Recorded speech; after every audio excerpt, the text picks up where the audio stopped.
안녕하세요, 시온TV입니다. 유니클로 하면 가지 말아야 할 곳으로 국민들의 머리에 각인된 지 3달이 다 되어갑니다. 그동안 한국 매장이 192개나 되는 유니클로는 실용성이나 저렴한 가격 탓에 한국인들도 많이 찾았던 곳이었습니다.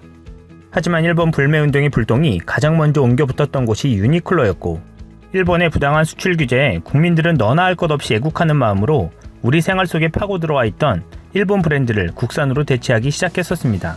아직도 그 운동은 진행형입니다. 유니클로 코리아는 일본 패스트 리테일링이 51%, 롯데쇼핑이 49%의 지분을 갖고 있는 대표적인 일본 의류 브랜드입니다. 한국은 유니클로 전세계 3위의 중요한 국가입니다. 한국의 불매운동으로 유니클로는 3달 만에 4개의 점포가 문을 닫았습니다. 당시 해당 관계자는 불매운동과 상관없이 폐점하는 것이다 라고 말했습니다. 이 말에 대한 진위 여부는 후반부에 설명드리겠습니다. 그리고 한국을 제외한 아시아 국가들에서 높은 인기를 뽐내듯 한국에서도 새로 5개의 점포를 열었습니다. 오히려 1개의 점포가 늘어난 셈이 되었습니다. 그렇다면 한국의 불매운동에도 불구하고 새로 매장을 내는 이유는 무엇일까요? 이에 업계 관계자는 이렇게 말합니다. 이는 수년 전부터 준비되어 계획된 일이고 아직 국내에 유니클로에 대항할 만한 큰 업체가 없어 국민 감정에 의해 계약을 파기할 수 없는 상황이다 라고 말입니다. 반면 매출은 불매운동이 시작된 이후 크게 감소했습니다. 6월 마지막 주 매출이 59억 4천만 원이었던 것이 7월 넷째 주에는 17억 7천만 원으로 70% 정도 감소한 것으로 집계되었다고 이태규 바른미래당 의원실에서 8개 신용카드사의 유니클로 매출액을 공개했습니다.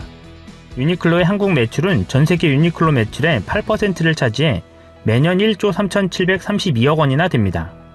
일본을 제외한 유니클로 인터내셔널에서는 중국 다음으로 높은 15.3%를 차지하는 수치입니다. 한국의 불매운동으로 70%가 감소했다는 것은 전 세계적으로 5.6%의 타격을 준 것으로 나타났습니다. 그런데 지난 5월 패스트 리테일링이 공개한 3분기 보고서에 흥미로운 내용이 있었습니다. 한국 시장은 이미 성장이 둔화되는 시장으로 분류해 놓았던 것입니다. 이는 불매운동이 없었어도 한국에서는 이미 벌만큼 다 벌었다라는 의미였습니다.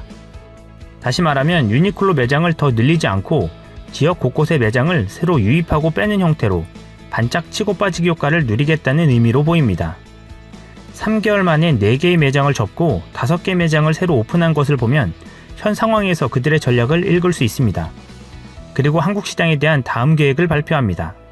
더 저렴한 저가 브랜드 GU로 한국, 중국을 비롯해 국제적인 장악력을 확대시킬 계획이라는 것입니다.